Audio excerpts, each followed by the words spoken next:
காவியும் நீரும் கையில் தனிசிலமும் ஆதிபிடி போல வடிவம் கொண்டு ஒருத்தி வந்திருக்கிறாலும் கண்டிருக்கேன் என்றும் அது மன்னரிடம் சென்று சொல்லுங்கள். உடனே சொல்கள். சொல்ல மாட்டீர்களா? இடுங்கள்.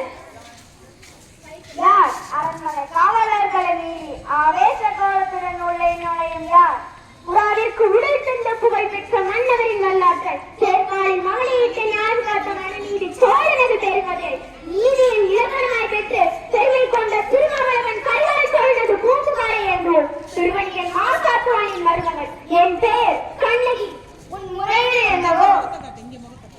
முற்று விளைகின்ற மூன்றுகளில் சூழ்ந்திருக்கும் தென்னகத்தில் முன்முரசு கொட்டி உற்சங்கம் பயத்து முக்குடியின் கிளையிலே முத்தமையை காப்பாற்றும் மூவேந்தர் கருமையின் திருமதியை முறையாக்க முறை புரிந்த மன்னவனே, எங்கள் முறையீட்டை கேட்பதற்கு முன் நான் யார் என்று முழுவதும் தெரிந்து கொள்வேன்.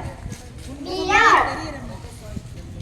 பாண்டிய மன்னா, ரோமாபுரியின் மறுமண்டபத்திலே ஒரு தூதர்கள் இருக்கிறார்கள். இதோ பாண்டியத்து பேரவை ரோமானியர்கள் வீரர்களாகவும் தூதர்களாகவும் இருக்கிறார்கள். உமது கொடுங்கோல் அளித்த அவசர தீர்ப்புக்கு ஆளாகி கொலையுண்ட கோவலரின் மனைவி கண்ணகியா என்பதையும் அறிந்திடுங்க அரசே, அறிந்திடுங்க. என்ன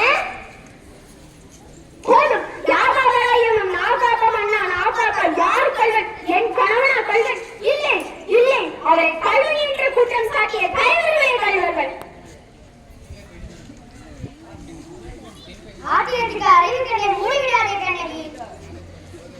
நீதியின் இலக்கணம் நிற்கும் நெருங்கிய பாண்டியே, உங்கள் நாட்டில் எதற்கு பேர் நீதி? நல்லா வகுத்தவோ நீதி? அல்ல அல்ல, நல்லா வகுத்தது இங்கு நீதி. அதனால்தான் நான் வணங்குகின்ற தெய்வத்தை என் வாழ்வு கருவுள்ளத்தை சாவு படைக்கு கண்டுவிட்டீர்களே. குற்றமே குறைகளில் குற்றம் கொடுப்பவனே, நீட்டிப்பார் ஒரு மண்டபத்தில் விசாரிக்கப்பட வேண்டிய வழக்கு கோவை மண்டபத்தோடு முடிவானே. சிந்திங்கள், நன்றாக சிந்திங்கள். குற்றம் சாட்டப்பட்டவரின் மறுப்புகளுக்கு மறுப்பு தராமல் கொலைவாளையின் வேலை அவ்வளவு அவசரமாக நடைபெறுவார்கள். இதற்கு பேரா நீதி? இதற்கு பேரா நேர்மை?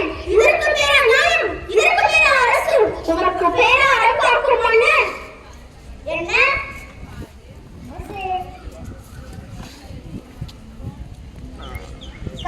கண்ணகி, உன் கணவன் கையிருந்த அரசி கோப்பெருந் தேவியின் சிறப்பு. கோப்பெருந் தேவியின் சிறப்பில்லை, கோவலன் தேவியான் என்னுடைய சிறப்பு. நான் குற்றவாளி. நீ யார் நம்புவதற்கு? உன்னை யார் நம்ப சொல்கிறார்கள்? உன் மீது வழக்கு வந்தவள் நான். குற்றவாளி நீ. நான் குற்றவாளியா?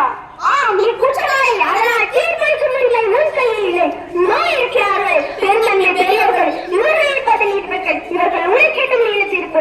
ஆற்றோர்கள் அவர்கள் மீது ஆட்பெரும் படை கொண்டவன் பாண்டியன் அதுக்காக நீதியின் பாதை வைக்காமல் ஆரிய படை கடந்தால் அவனையெல்லாம் போல் சொல்வான் என்ற கீழ்ச்சி திரையால் அவர் செய்த குற்றத்தை பறித்துவிடாமல் தாய் மேல் ஆணையாக, தமிழ் மேல் ஆணையாக, தாயகத்து மக்கள் மேல் ஆணையாக தீர்ப்பு கூறுங்கள், நல்ல தீர்ப்பு கூறுங்கள். கோப்பெரும் தேவியின் சிறப்பை கோவலன் திருடினான் என்பது குற்றச்சாட்டு. அதற்கான மனிதர்களை ஆதாரம் அளித்த தீர்ப்பு, அதற்கு மண்ணின் பொறுப்பு. இது என் வழக்கு. ஆதாரம் இதோ இந்த சிறப்பு. இதற்கு இணையான மற்றொரு சிறப்பை தான் என் மனவாளன் விற்க வந்தான். பாவிகள் அவரை கொண்டு குறித்து விட்டார்கள். வெற்றிக்கு என்ன பயன்? இதற்கு பயன் கணவனை ஏற்று தருவீர்களா? வெட்டுள்ள தலைவியை ஓட்டி தருவீர்களா? முடியாது உங்களால், முடியாது உங்களால். ஆனால் ஒன்று, நீ சோழர் சொங்கீரின் அத்தானின் கைப்போல் உங்கள் தலைகளையும் தூங்க வைக்கிறேன். உங்கள் நீதி போனதால், நேர்மை போனதால், மானம் போனதால் மதுரை பாண்டியா உன் மனைவி பழைய சிறப்பிலே உள்ள கரங்கள் முத்துக்களா மாணிக்கங்களா? அப்படியா தேவி அணிந்திருந்த சிறப்பு? அதுவும் கொற்கை முத்துக்கள் உள்ளதை மாணிக்க பெறல்கள்.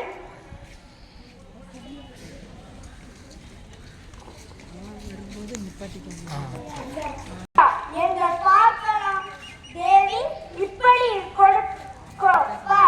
பார்த்தையா முத்துக்களை? அடுத்து சேர்ந்து பார்த்தாயா முத்துக்கள்? மாணிக்கம். மாணிக்கங்கள் அல்ல, ரத்த துளிகள். குடும்பத்தின் கண்கள் வலிக்கின்ற ரத்த துளிகள். பாண்டியா, உனக்கு இன்னும் சந்தேகம் இருந்தால் இதோ என்னுடைய மற்றொரு சிறப்பு. அமைச்சர்களே, அரசன் சான்றோர்களே, இதற்கு என்ன பதில்? தலை தொங்கிவிட்டதா?